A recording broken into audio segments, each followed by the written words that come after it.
Hello everyone and welcome back to my workshop. I'm Diane Deziel and today I'm doing with you a shirt block starting from a plus size block. So this is the style that I want to do today. I decided to do it in a video because this style has a special little thing that's going to allow me to show you different technique that you could use here and there in your pattern making. The first thing is using a block where the waistline is not 90 degrees with the center front. Today I will show you how to pivot the dart so you have your square line at the waist. Now another thing that you could see right away is that the bodice is asymmetrical. Another thing is that the shoulder is slightly dropped, and I guess the underarm is also moved a bit down. So I'll show you how to drop your shoulder and make the corresponding flathead sleeve. Finally, another thing would be the collar. That is a shirt collar, but this one doesn't go all the way to center front. It does stop in a V neckline. I'm ready to start my pattern.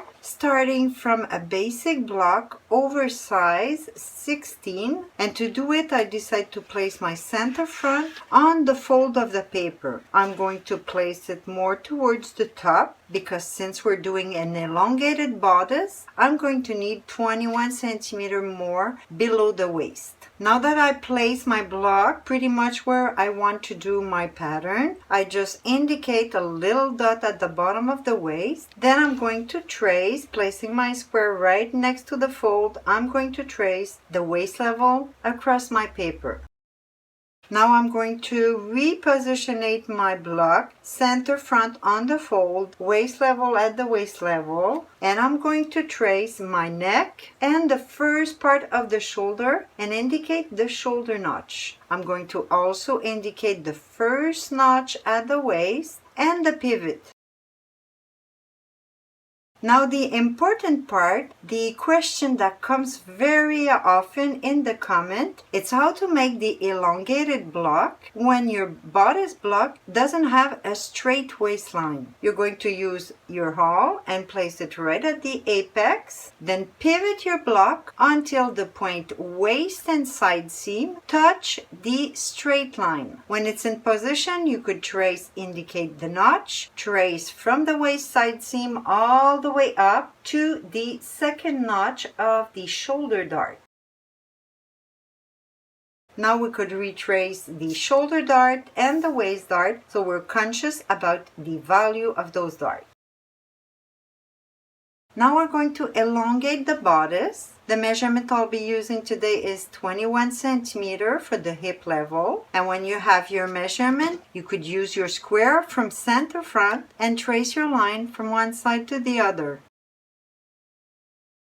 Now still with your square, you're going to place it on your hip line and you're going to move it until the square touch the underarm point. When it's in position, you could trace from the underarm all the way down to the hip. Now, as you saw on my picture, it's not a fitted shirt, but still I like to do a tiny little shape on the side seam so it looks better. So for this block, we could cancel completely the waist dart, and we're going to measure from the side seam at the waist 1.5 centimeter in. Now I'm going to ask you to trace a line about 5 centimeter higher than the hip line so we could keep this area with the same hip measurement. Now the elongated bodice would be almost complete. We would just have to connect the dot and shape the side seam. But since I want to do this shirt, I'm going to make a few modifications. The first one is adding a little more ease at the bust level. For this example, I'm going to go out 5 millimeters. Also, to be able to do a more flat sleeve, I'm going to drop my underarm point by 2 centimeters. To do my modification, I'm going to start by placing my ruler 90 degrees from center front, and I'm going to trace just a little line. On that line, I'm going to measure my 5 millimeters out. Now from that point, I'm going to go square with my new line and measure 2 centimeters towards the bottom. Now looking at my picture, I see that at the hip level, there is a lot more ease. So on my plan, I decide to add 1.5 centimeter at the hip level. Now I have all the point that I need, so I'll be able to trace from my new underarm point to the new waist point. Then using my French curve, I'm going to trace my bottom part of the side seam. Then to soften my side seam at the waist level, I'm going to use the French curve the other side and just soften my line. Now the last little modification I will do is at the shoulder and armhole point. I'm going to enlarge a little bit the shoulder so I could have my flathead sleeve. Now to do this modification, we're going to place the ruler 90 degrees from center front, touching the armhole and shoulder point. You're going to trace a little line and measure on that line 1.5 centimeter. Now from that point, I suggest you go up about 5 millimeters again to make the armhole larger. We're now ready to trace the armhole from the new point at the shoulder to the new underarm point. And the main idea is to have a straighter armhole. The only thing you must remember when you do armhole, the deepest part of the curve should be the first third from the bottom. Now to be able to retrace my new shoulder, I'm going to have to open my paper. Now we're going to fold on the first side of the dart, then holding the pivot, we're going to bring it on the second side of the dart. Now I take just a minute to show you that even if we pivot part of the waist dart at the shoulder line is still a straight line. Now we could connect the original neck and shoulder point to the new shoulder and armhole point. While we're there, we could also trace the jug of the dart. The front is finished for now, so I suggest that you put your 1 centimeter seam allowance all around and put a hem at the bottom, maybe a 4 centimeter hem. Then you may cut it while your paper is folded.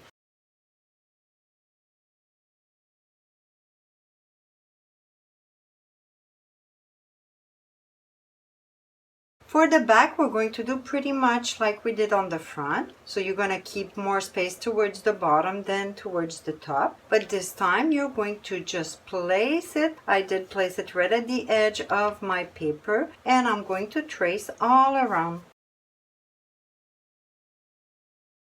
Here again, we could trace the dart even if I know we're not going to use them, but just to be conscious that that's the value that we had.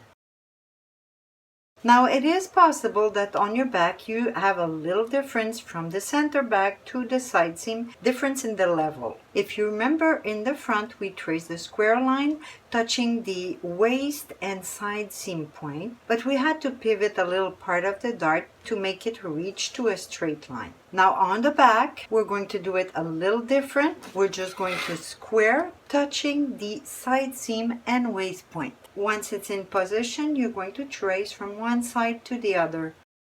Here again, we're going to measure 21 centimeters for the hip level. Then you're going to trace your hip line square with the center back. Then just like we did in the front, you put your square on the hip line and move it until it touches the underarm point.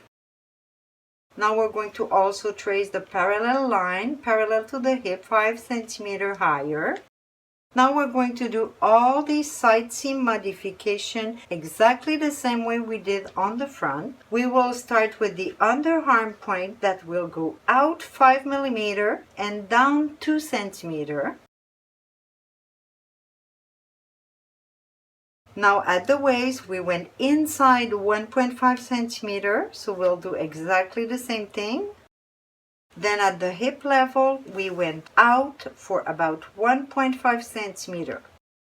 We could now trace and connect the dot, new underarm point to the waist, and then the bottom part, waist to the small hip, using the French curve.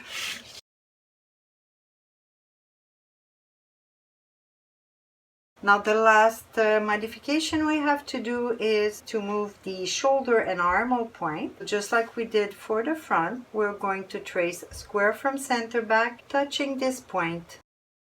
Now, as you must remember, for this shoulder and armhole point, we added 1.5 centimeter and we raised the point by 5 millimeter. Now, if you look at the back, we're a bit lucky because we do have a dart of 1.5 centimeter. So we could just cancel it and leave it to elongate the shoulder. That means that the only thing we'll have to do is to raise the shoulder point by 5 millimeter.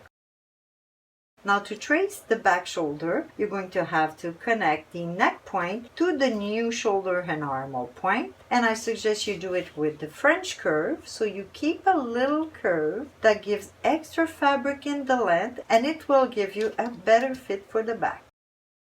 Now we just have to trace the new armhole from the new shoulder point to the new underarm point. The idea is the same. We want it to be straighter, and the curviest part is the last third of the armhole.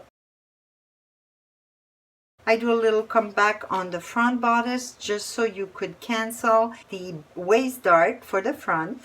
Then for the back, you cancel also the waist dart, and as you know, there's no more shoulder blade dart. We could now put the seam allowance and cut. Same seam allowance, same hem value at the bottom.